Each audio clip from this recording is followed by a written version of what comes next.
steps up, throws on the run, and it's Eckler on the near sideline. Eckler breaks a tackle through the pylon. Touchdown, Chargers.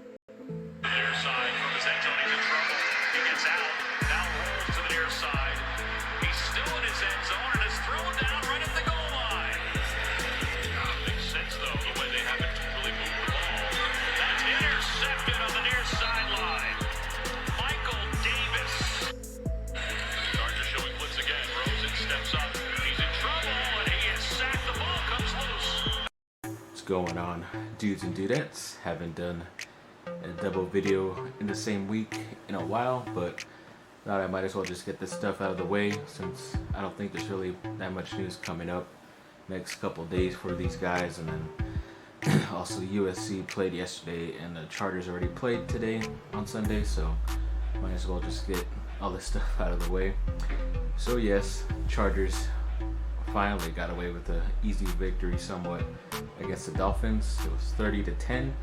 Definitely was a lot closer than what the score indicates. It could have been a lot more points.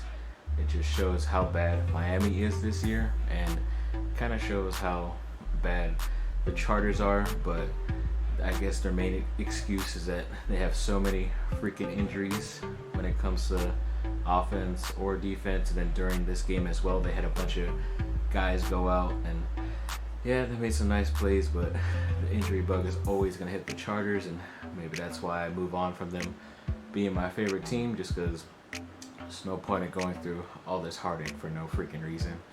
And speaking of heartache, USC lost 28-14 at Washington yesterday. It's a battle of top 25 teams. It was going back and forth for a little bit there, where it was just kind of Washington who had control, and then USC was slowly making their way back. And then it seems from those highlights that USC's defense ended up being pretty good in the second half, only keeping them at 28. It was just, of course, the offense that kind of sputtered. But once again, just like my other team this year, a bunch of injuries. USC is on their third string quarterback, a lot of other guys missing as well. And, you know, that's just how it is. I didn't have high expectations for them going into this game, especially at Seattle. Now they get a bye week and go on the road to Notre Dame, who looked pretty solid last weekend against Georgia. And I believe they beat Virginia this week, so looks like it's going to be a hard victory to try to get over there in freaking Notre Dame. But sorry, Rudy, we're gonna have to try to get the upset on you guys. Then Duke basketball got another 4-star recruit coming into not this season but the following season in Henry Coleman. He's a power forward, pretty thick, 6'9" power forward kind of guy. He kind of just looks like he just uses his athleticism, doesn't really have a shot at the moment, but hopefully he can, you know, get that going. Doesn't seem like he's a one and done type of guy who's automatically going to go to the NBA. So looks like he could be a project for Coach K. That's kind of why he wanted him. And just another big guy you could use down there to go against the other bigs in the ACC.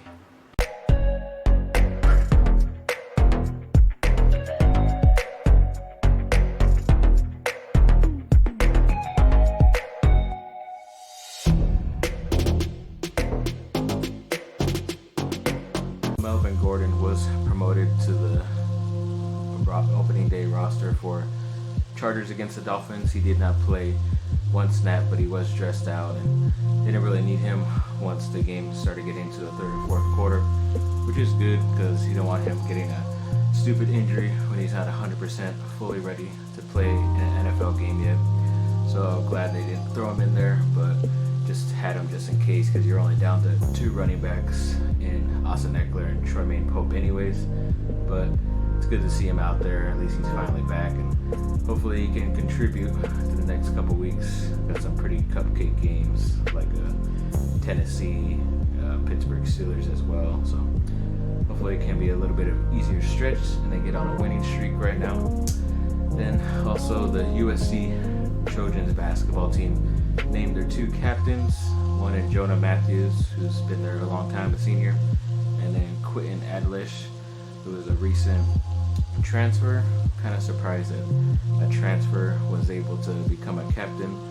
Obvious, probably why the head coaching staff wanted him there, but kind of doesn't seem like he's going to be playing all that much or have a big time role. So you kind of want most of your big time players to be your captains, but hopefully he can be some kind of lucky charm on the end of the bench for USC and keep them in line and together, and hopefully make a good run in the NCAA tournament. Then we had an ex-Duke player, Lance Thomas, power forward. He was recently with the Knicks, I believe, but now he's went to the other borough, as it said, and signed with the Nets. So congrats to him. Hopefully he can make the team. They definitely need some help with Kevin Durant out.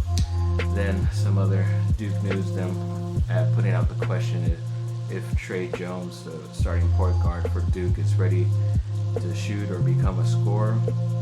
I kind of just think there was too many higher profile guys around him last year, which was why he couldn't really show what he can do on the offensive side when it comes to scoring. I mean, in high school, from what I remember, he averaged nearly 30 points and still had around the 10 assists, and that's what he showed he could do well, was assist and play defense. And then now if he just adds that a little bit more, averaging like 15 points a game, definitely be a top draft pick going into next year, and hopefully he can lead Duke far in the tournament as well, maybe play USC for the championship.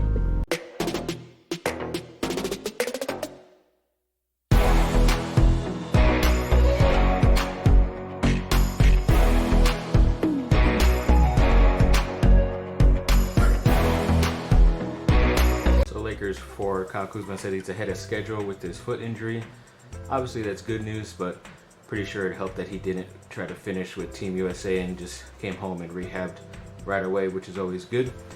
Then it said that the Lakers right now are in the preseason top 5 power rankings as far as best teams going into NBA according to ESPN or Bleacher Report, whoever, but that's good. Hopefully they can live up to that hype and actually get going, because Anthony Davis is talking about that he really wants his team to be defensive minded. That's why he wants to win Defensive Player of the Year, not trying to get MVP, but at least focusing on something else, which is really cool in my mind for a top player like that who could probably easily win the MVP coming up this season. But when you're with LeBron, you kind of might get overshadowed. But since they're going to go through Anthony Davis a lot, I think it's going to be easier for him to play and do his own thing next to LeBron, which is going to be awesome. That's why if you want a secret fantasy pick, I would get Anthony Davis, not LeBron James, just to let you know out there. But yeah, definitely looking forward to that, especially with his comments and the head coach Frank Vogel's comments saying that, you know, if you're going to come to the Staples Center, play the Lakers, you're going to face a top defensive minded team. They are still going to do run and gun, like try to do fast break and stuff, but they definitely want to focus a lot on the defensive side as well. That's why I liked Vogel, because he did really well with the Pacers when Paul George and Roy Hibbert were there. They were good, formidable teams while he was a coach there, especially on defense. So now that you got 2 top 5 players in the NBA right now, it should be a hell of a lot easier to try to play some great team defense, and hopefully they could bring that, because of course Anthony Davis said he wants to try to keep all the teams under 100 points, which is actually pretty tough in the NBA nowadays, but it's still possible as long as you play team defense. They got a lot of great players, and that's why they said this is LeBron's revenge season, and I don't know why they didn't do something better like this than last year with the type of guys they signed. But it's another reason why Magic Johnson wasn't the correct guy to be doing that type of operations for the Lakers. I'm kind of glad he's moved on and actually getting going on this brand new season for the Lakers. I'm pretty excited.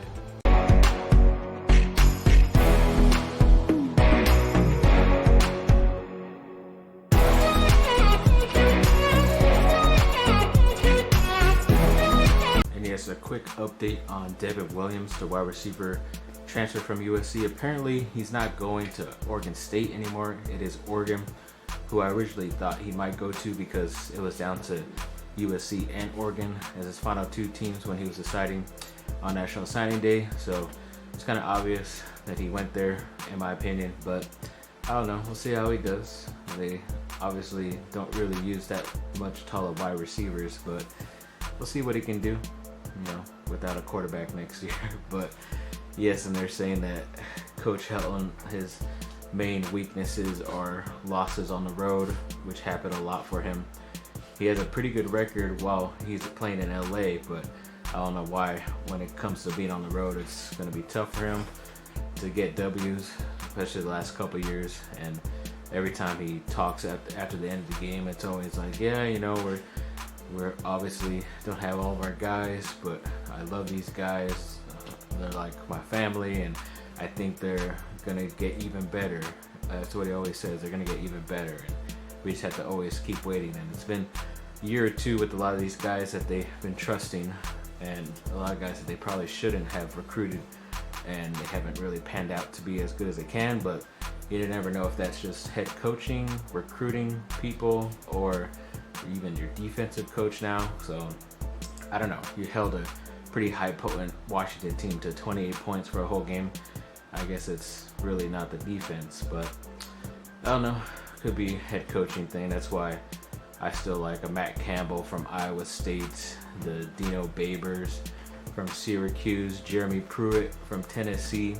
It's struggling there, but I think that's just because Tennessee just sucks, and he'd be a hell of a lot better in California recruiting stuff, because he was almost getting a lot of California guys to go to Tennessee before they picked USC in the end. So I think he'd be very interesting and get a lot out of them, especially because he's a favorite of mine, because he was on the reality show on MTV, the football one called Two-A-Days, a long time ago, and it's amazing how far he's come just by being a coach on that. It's pretty awesome. But another guy I really like, who is an ex-defensive coordinator, was Justin Wilcox, who's the head coach at Cal now, who has he coached up a lot of these guys, and they're very talented and could be draft picks as well. So I think that's another guy to look out for when they're picking their new people. I don't want Urban Meyer at all. We don't need him at all. But yes, thanks for watching, people. Like and subscribe, comment down below. Let me know what y'all think. Thanks, Mom and Stepdad Jess, for giving me the Old Navy card so I can get this long sleeve tee. I might wear it during the holidays, so if you're in my family, you might see it a lot better up close. Like I said, thanks for watching, and have a great rest of your day. Yeah, really impressive.